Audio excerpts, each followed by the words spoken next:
Hello, happy Wednesday. And my name is Kacy Schloss. If you're just catching this video and you don't know who I am, welcome to my page. I am a pharmacist and no longer work in pharmacy, but now like to educate people about the value of nutrition, what you're putting in your body, what you're doing to your body, and actually focus on how I can help families avoid unnecessary medications. So if this is your first time catching one of my videos, thanks for being here. Hi, Kim. Hey, Becky. Thanks for joining, you guys. I always say it, but I love doing Facebook Lives because I get to connect with people and it's so real. So comment below. Let me know where you're joining from. Thank you so much for joining. Today, I'm going to be talking about something that is super near and dear to my heart as a mom. So many of you are moms or dads or aunts, uncles, grandparents. And so I'm going to be talking today about kids' health.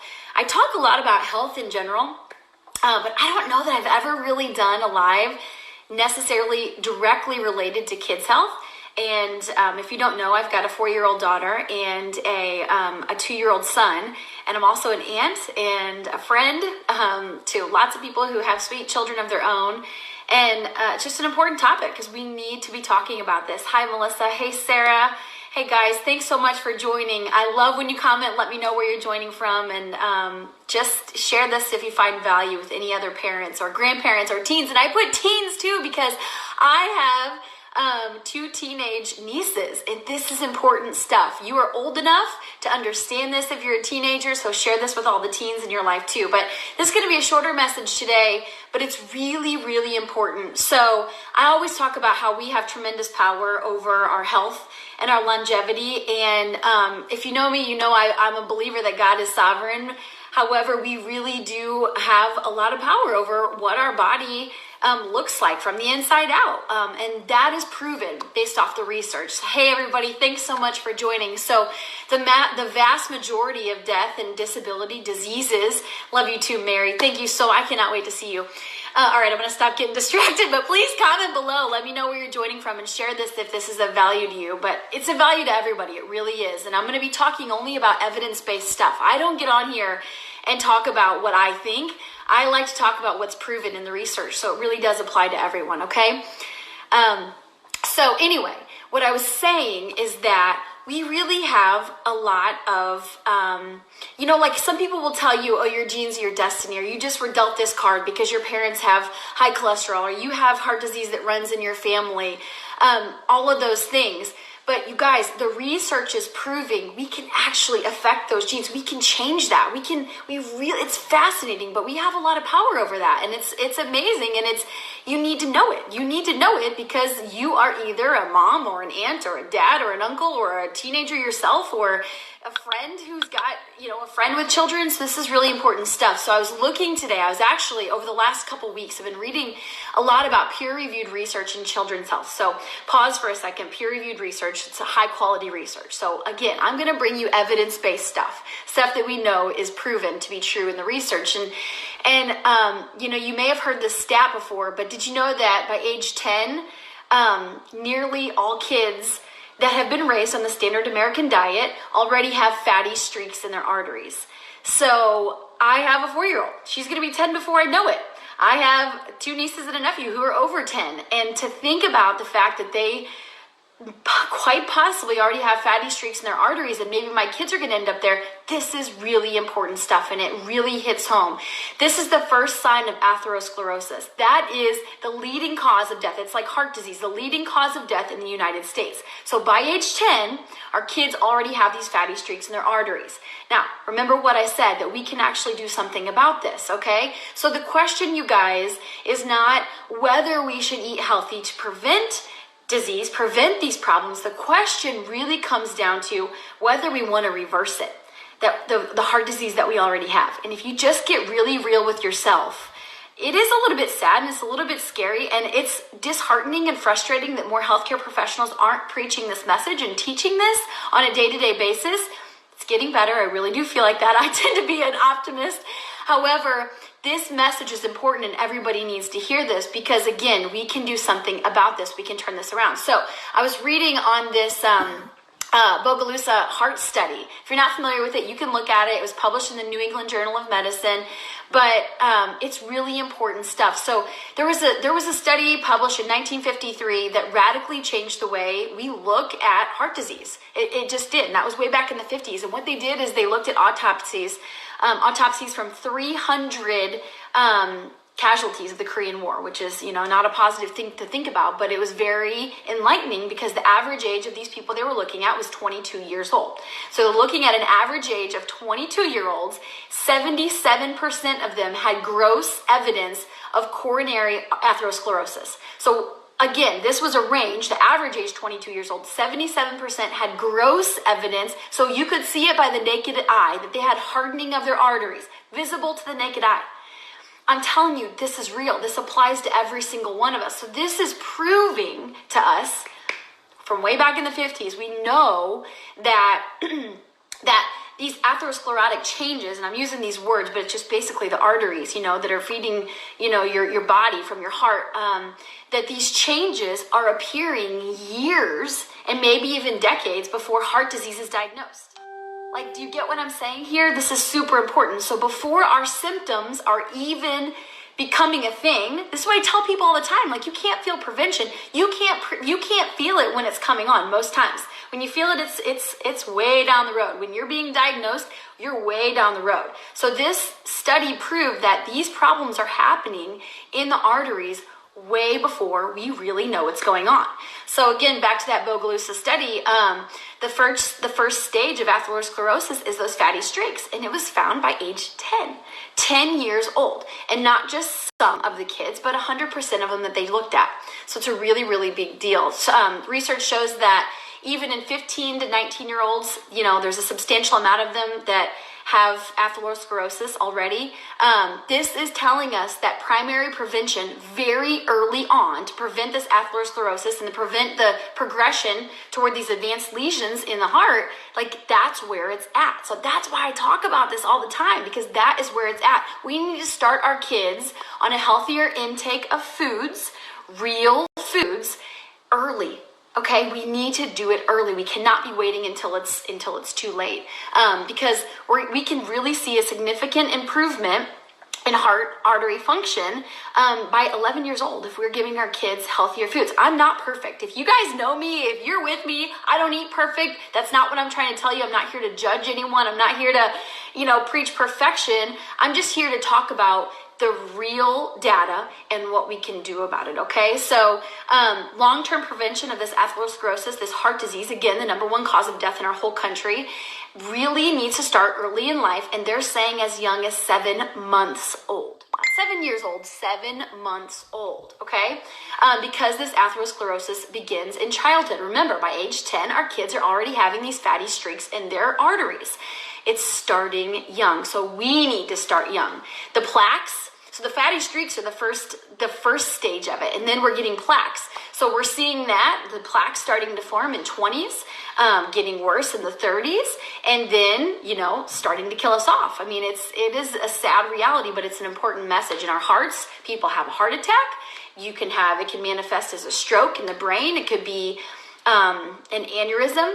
Lots of different ways that this is showing up. So again, the choice isn't likely, whether to prevent the heart disease. It's whether or not we want to reverse the heart disease that we already have. And research proves that with a plant-based diet, we can do that. So that's where I come to, okay, well, gosh, you've laid all these scary stats on us. What can we do about it? What we can do about it is a plant-based diet. And I'm not saying you have to go completely vegan. That's not what I'm saying. That's a whole other topic. But what I'm telling you is a plant-based diet definitely shows that we can reverse that stuff. We can reverse these things that are happening so young. We don't want to wait until a heart attack happens. My dad has had a heart attack. My grandparents have had heart attacks.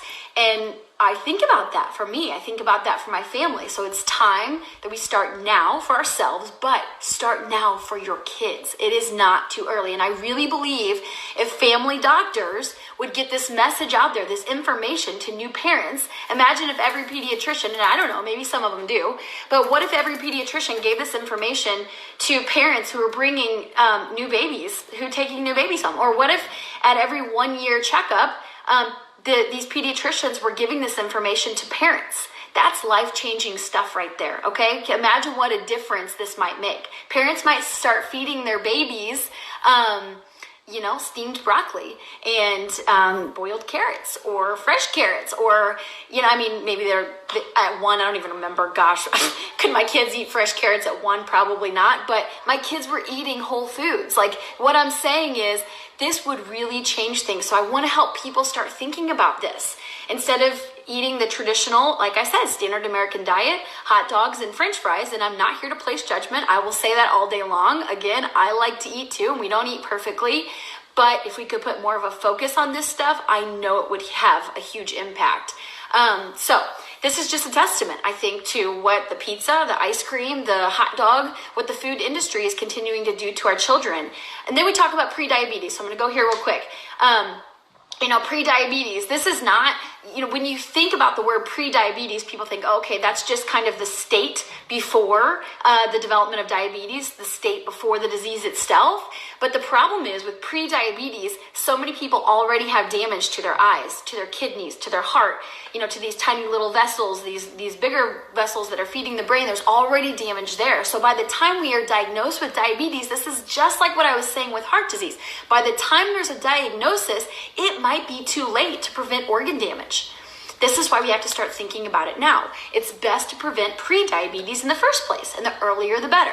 And really, you guys, if for the last, I think, like 30 years or so, we've been seeing an increase in the number of type 2 diabetes, particularly in our youth in the United States. I can speak to that. I'm not sure about other countries.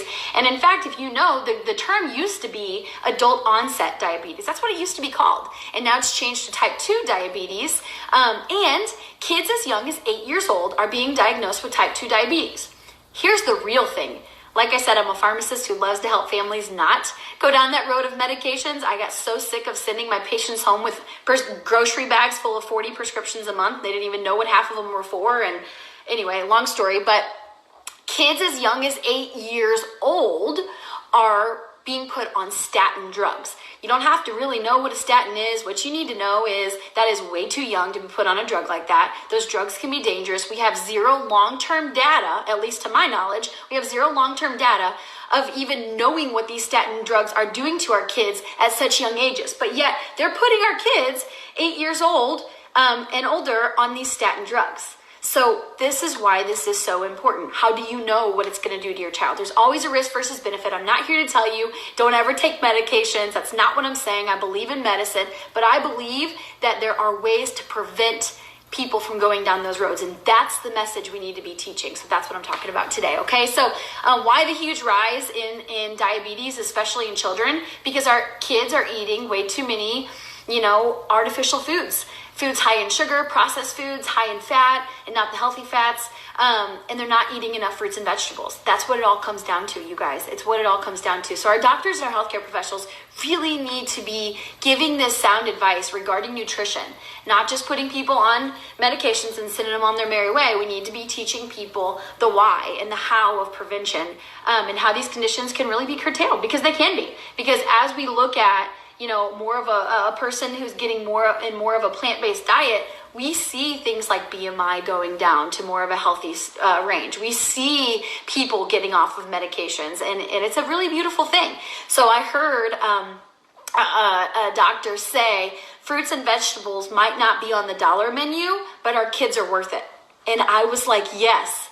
Amen. That is exactly right. This is what I want parents to understand. So many people say, it's too expensive or this and that, but your kids are worth it. And you can do it in an affordable way. I promise you can. I know you can, because we've found a way. So getting diabetes early in life can cut nearly 20 years off of a person's life. So if our children are being diagnosed with diabetes young, that can cut nearly 20 years off of their life. And I know that this has affected so many of my friends. And so I know this is a very real thing. But who wouldn't go to the ends of the earth? That's another thing I heard this physician say. Who wouldn't go to the ends of the earth to enable our kids to live 20 years longer and to feel really good about, about the choices that they're making. So that's what it comes down to. Some of the things our family does is, well, I really did start my kids early. I can't speak to starting them later because we started them early. I took whole food nutrition in a capsule during both of my pregnancies every single day. Took it while I was breastfeeding, started opening up and putting it into their foods. I love to talk about this because I think it's super important. It's the only thing that really made a big difference for us, but that's one of our vegetable capsules right there. So every morning I open this and put it into our kids' plant-based powder, shake it up, and they drink it. And it's what I believe has made our kids crave fruits and vegetables. It's what makes my kids want to munch on fresh vegetables instead of going for the sugary snacks. Now, again, we're not perfect. So do they still eat bad stuff? Yes. Have I taken my kids to an unhealthy restaurant? Sure, I have. I'm a human being.